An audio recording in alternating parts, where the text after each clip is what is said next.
Hello, welcome to Sun TV. I'm Lloyd Jones, the education editor here at the Conway Daily Sun, and it's political season. We've got candidates galore. So we're starting out with some Conway School Board candidates who Conway School Board's my beat, and these people I'm looking forward to covering if they get elected, and I want to wish them all the best. And today I'm joined by Megan Beckwith and Alex Platt.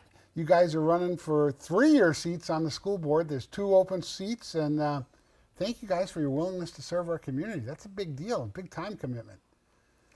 Yes, happy to do it, so if I'm lucky. Yeah. Alex, tell us a little bit about yourself. My name's Alex. I'm a 35-year-old father of 3. Grown up here in the area. Kennett grad? Yep, and started in Bartlett and went all the way through. And I've been spending my time hanging out with the kids when I'm not working and I've got free time, and I feel kind of compelled to put my voice out there for something like this, so here we are. That sounds great. Megan? Okay, so yeah, I'm Megan Beckwith. I did not grow up here like Alex did. I grew up in Maine, right next door. My brother, however, and his wife have been part of the school administration up until the last year, so I'm very familiar of... They're like 20 years, I think. Yeah, yeah.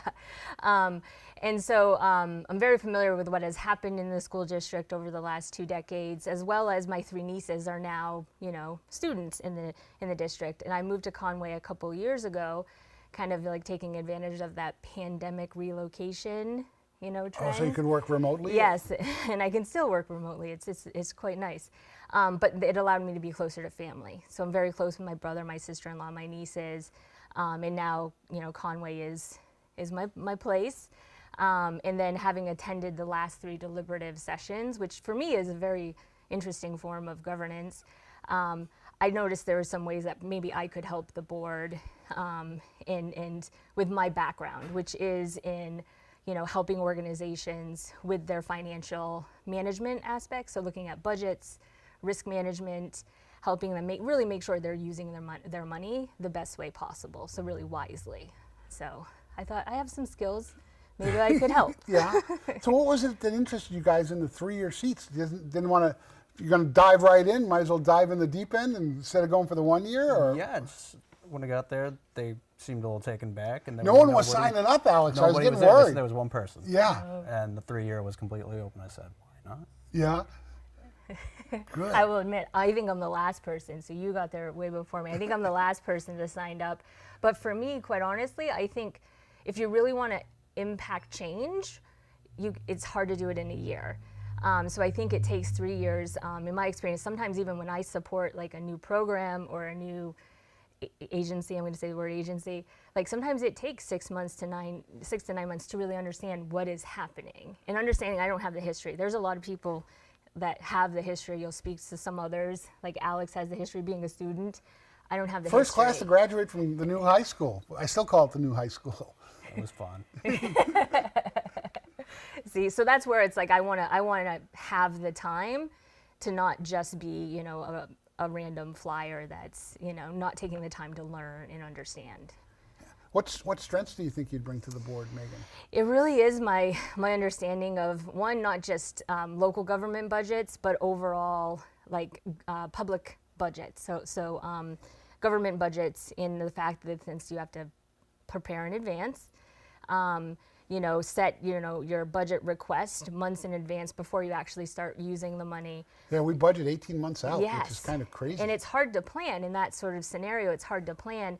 And not only that, but once your budget actually starts to, I'm going to use the term go live, but you're in the current fiscal year, it may be times, because there may be unknowns, things you didn't plan for that come up that you then need to account for, you need to pay for, in other words. And then there may be other things that you're not able to deal with, like the staffing. There's always this gap in leftover money due to a shortage of staffing or turnovers. And so managing a budget surplus as well as a deficit is something that I'm very familiar with. Good. And Alex, how about you? What strengths do you think you'd bring to the board?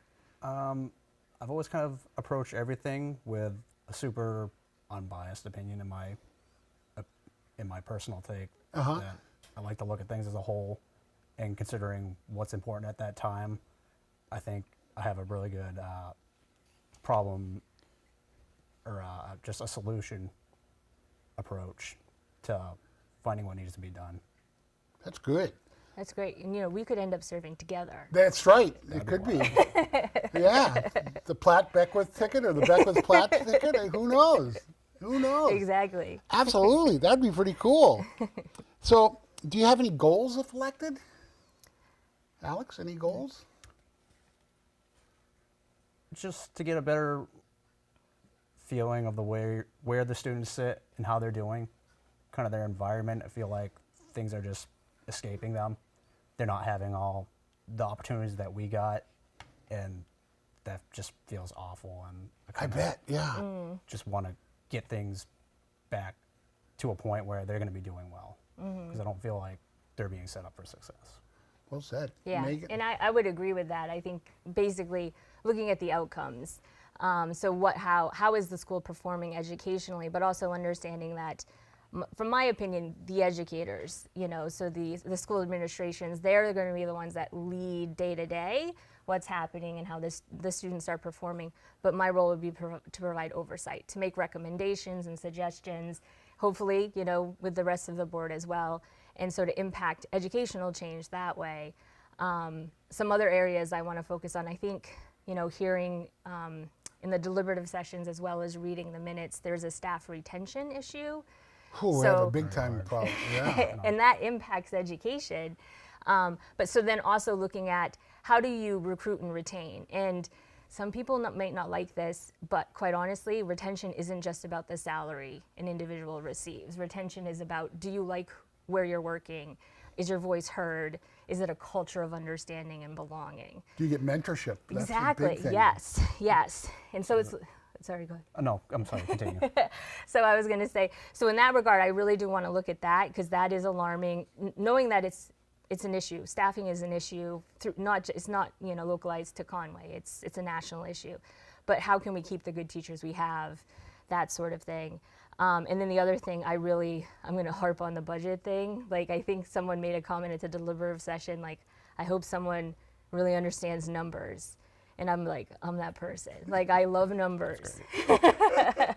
And I'll dig in. Like, I've already said I'll probably have questions, you know? Yeah. And even potentially suggestions on how the financial information is presented to the public, so it's more understandable.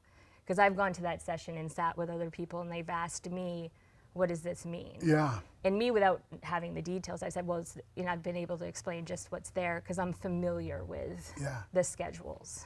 And Alex, having grown up here, we're having difficulty retaining staff, and as Megan alluded to, is it a dollar and cents thing, or is it just a housing thing? People keep saying we just don't have housing for people. Unfortunately, it seems like it's a terrible combination of everything. Not just salary, it's not just that. But when you're looking at faculty and resources, I feel like they're being taken away from the staff. And it's, like Megan said, it's everywhere. Yeah. It's not just one town. No. Heard about people being disgruntled in Bartlett, some people upset in Jackson, but things have changed drastically, and we kind of just keep pushing it out. And people are just having to live further and further away and commute. I mean, I think there's lots of people up in the Berlin-Gorham area coming down here to teach. Which, and if then you coming down here and need that kind of like financial stability, you're not going to find it here. No. So that kind of puts that out of the question. No, there's going to be a lot of onus on you guys when you get on the board to just try and bring everyone together. You know, I don't feel like we have the support and the encouragement that any school faculty needs to do justice for the children. So it kind of starts above them. Yeah. Even though we're trying to support them up. Absolutely. Have you been able to watch the current board, or any thoughts on the current board? Have you been happy with some of their direction they've been going, or? It's a tough question. Yeah. They've done well for what it is, but it's not impressive. And it's not super encouraging when I think about my children and what they're going to have to deal with. So I thought during all that first March 5th deliberative, some good points were brought up. There are things that need to be thought about and reassessed. Yeah, and I would just say I think the board, like they have some difficult decisions they have to make, and unfortunately it's majority, consensus Yeah. on that. But I will say I feel like sometimes there's a lot of big personalities, and maybe one thing I've noticed, like I'm the sort of person that I'm like, I'm not going to re-adjudicate the past. Like I want to understand the past in order to learn from it in the future, but let's not re-adjudicate everything that happened and why it happened, and then because it comes across to the idea is maybe not a good idea, because whereas it's like, okay, let's learn from the past, focus on the future, and what issues can be dealt with and how. And I'm not saying that the current board hasn't done that. I just think like there's a little bit too much of that. They could focus a little more on the overall good going forward. Yeah. And I'll toss this out to you guys. The phrase, the best education the taxpayers can afford has been tossed around an awful lot here in the last year and a half or last couple of years. Do you agree with that statement? The best education the taxpayers can afford, or is there more to it? It's a loaded statement. Yeah. Because every taxpayer can afford a different amount, Yeah. and may have a different level of investment in our education and in the education of the community.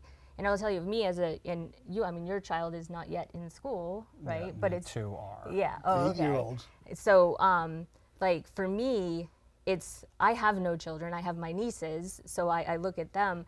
But I want for my nieces to succeed, they need to be in a community that values education, not because so they can do their 12 years and then move on to wherever they may go.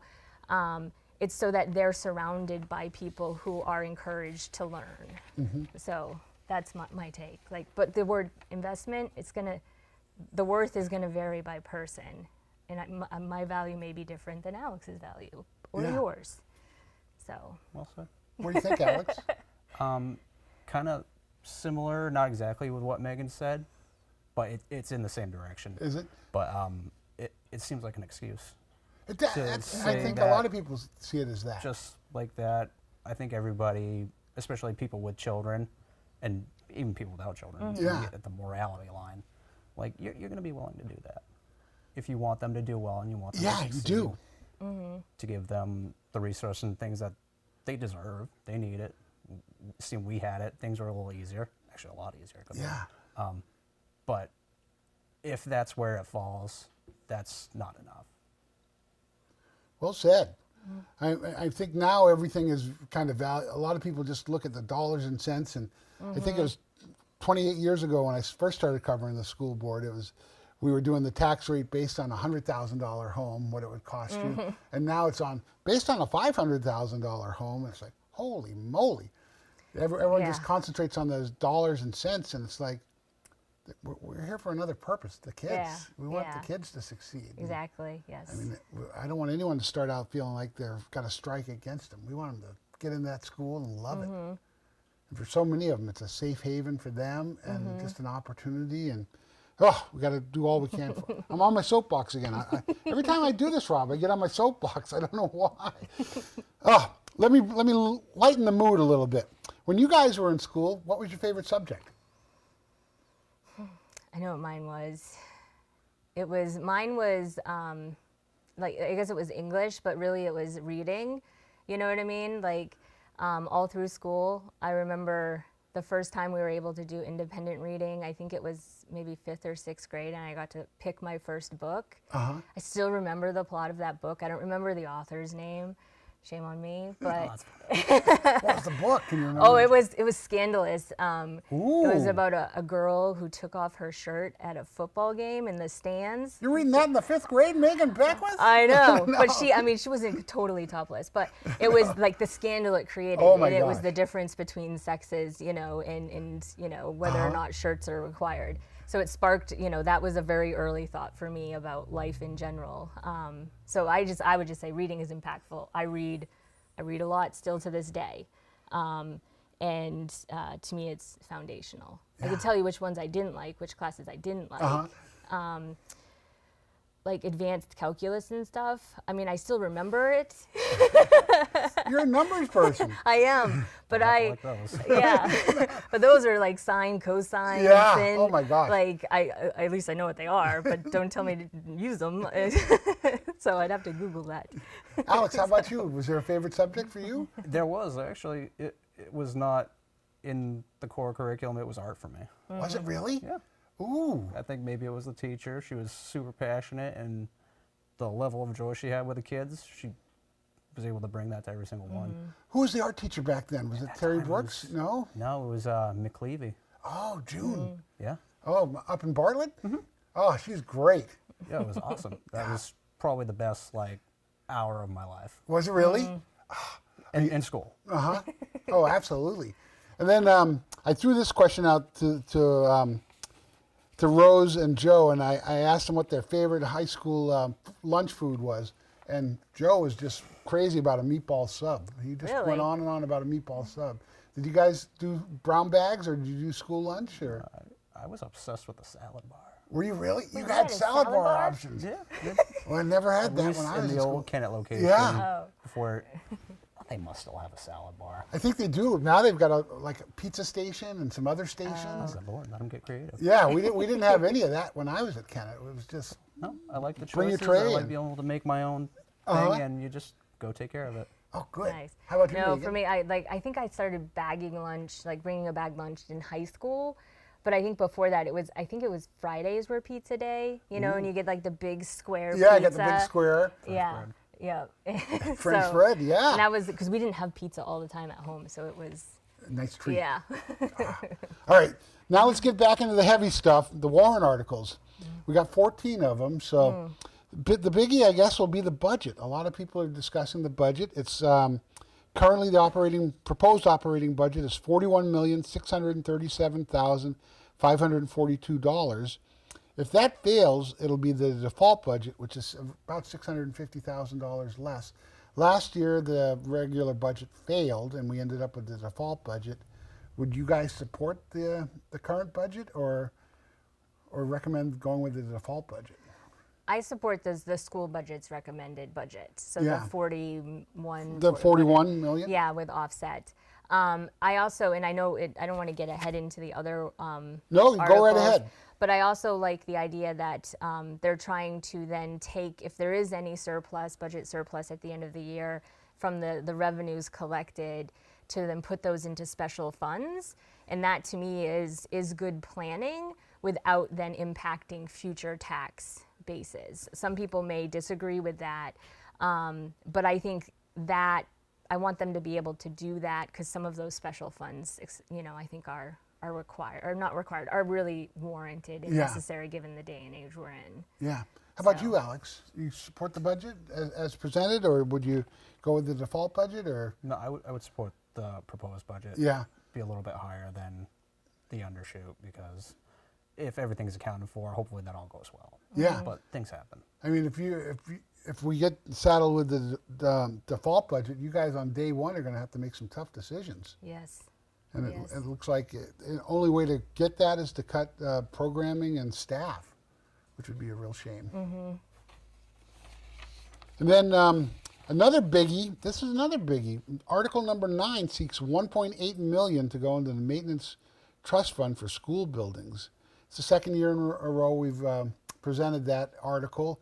It passed by a wide margin last year, and it looks like we've got about $32 million in roof repairs we've got coming down the road. So would you guys support Article 9, Alex? I would. If it's in the longevity of what we need, we should do it. Yeah. Actually. Yeah, I agree. I agree with Alex. And I think it's, if there are major capital repairs that are needed to the buildings, then it's, we need to start setting aside and planning for that. Yeah. So, You'd think here in New Hampshire we'd have metal roofs and the snow could just flow right off, but everywhere's got flat roofs. All our schools have flat roofs. oh, that's true. That's a good point. But it's probably a safety reason, I would think. I can't imagine standing under one of those roofs when Yeah, the snow's I think they coming. can have that all slide off. Yeah. That might just go right in the road, and Oh, yeah. school's done for the day. I mean, the snow's going to pile up to the roof probably off the side. Must be a reason. Yeah, I think so. And then article number 10 seeks $100,000 to establish an expendable safety and security trust fund for upgrades and maintenance of security items. I guess we only have about 14 working cameras at Kennett High School right now, whereas down at Kingswood they have upwards of, I want to say, almost 100 cameras on that campus. So, Yeah.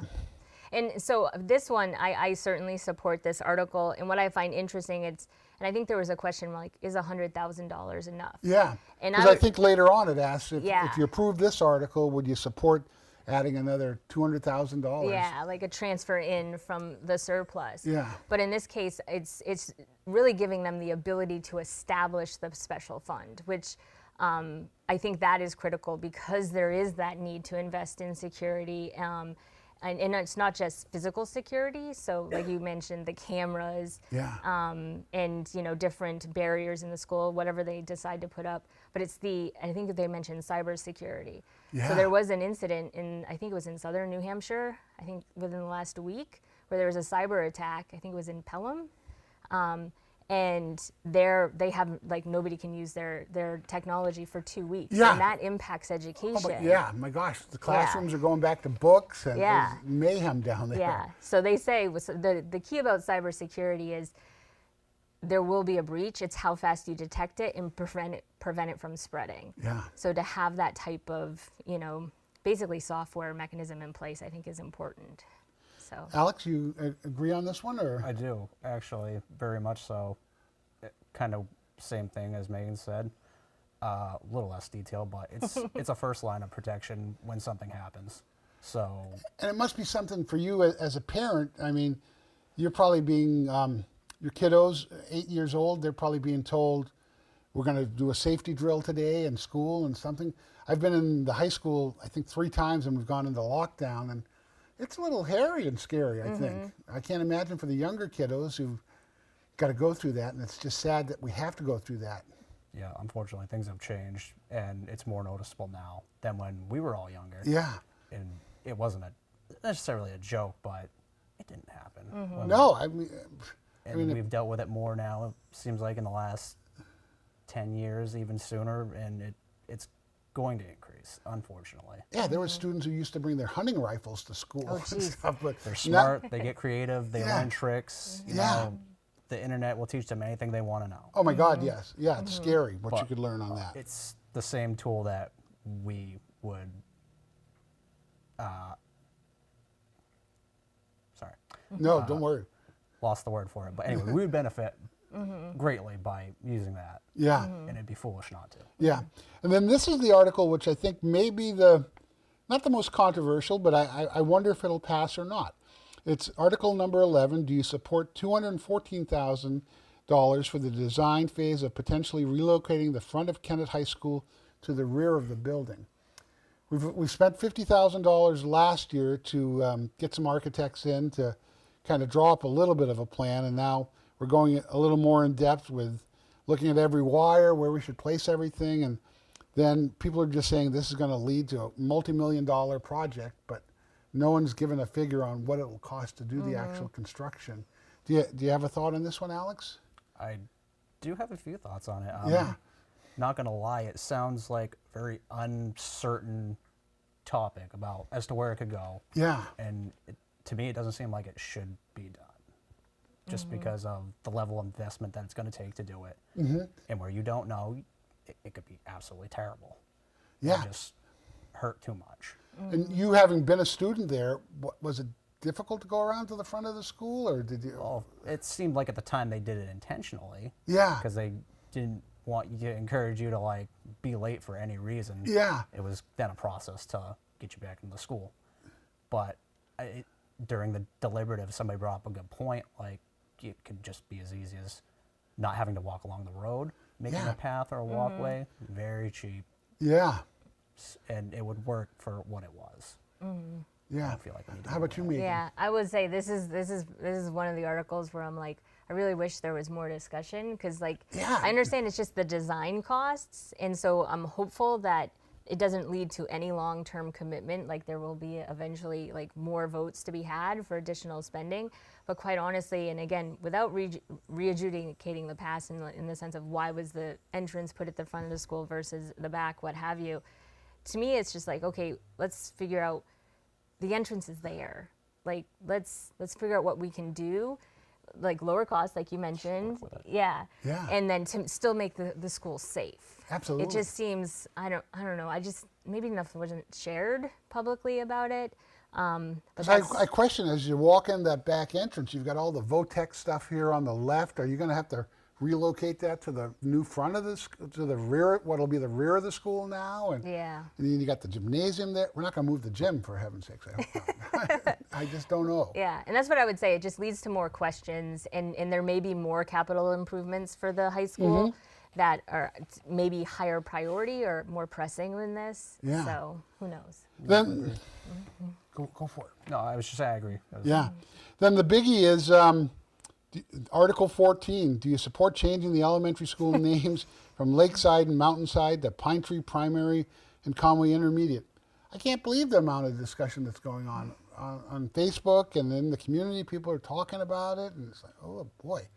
I don't know how that vote's going to go. Do you guys have a feeling one way or another, Alex? Or how it's going to go, I'm not sure. No. There is a fair number of people who are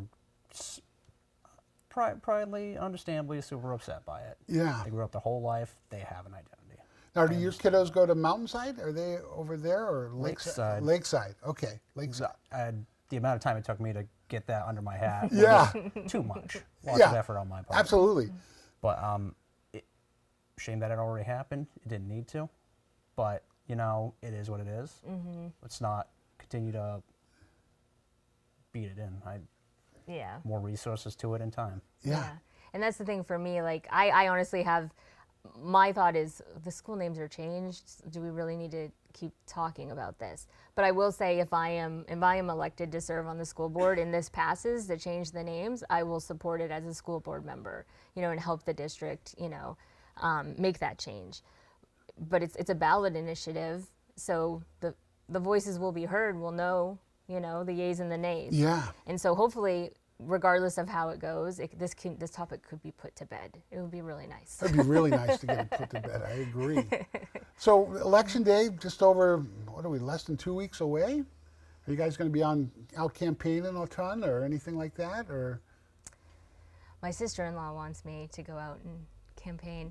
I do have signs. do you have signs? Yeah. Alex, you going to have some signs? No? We just got a little Facebook thing out there. That's about as much time as I got to give to that. Oh, that's all right.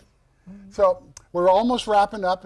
I'll give you guys an opportunity to make one last plead to the voters. Anything you want to say? Megan, I'll let you go first. I would just say I would appreciate their votes come the 8th. I am someone who I firmly believe in fiscal responsibility, making sure decisions are backed by numbers, like a well thought out budget. And when I say, but it's reasonable. I'm not one who will go into the details and line item, you know, question things, but reasonable and then more transparent to the public. Not just the decisions the school board is making. I think those are very transparent. They're held in public, you know, discussions. But the budget, what it means, and how it is, I don't want to say how it is put together, but what it means for them as a taxpayer. Because I think there's a lot of speculation about that. And again, I can help make that connection in improving the presentation of the numbers. So Great, thank you. Alex? Thank you for your time and your consideration.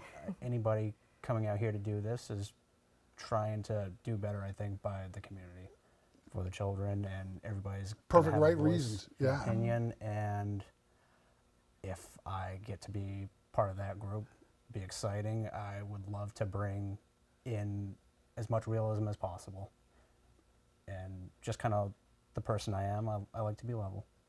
Nothing wrong with that. I like that. You guys have been great. I mean, half an hour flew by pretty quick. that was a half an hour? Okay. Yeah, we did pretty darn well. So thank you guys so much for coming in. Voting is going to take place Tuesday, April 8th from 8 a.m. to 7 p.m. Results should be known by about 8 p.m. They're pretty darn quick at getting this result. So Good luck, you guys. Thank you so much for coming Yes. in. Alex Platt, Megan Beckwith.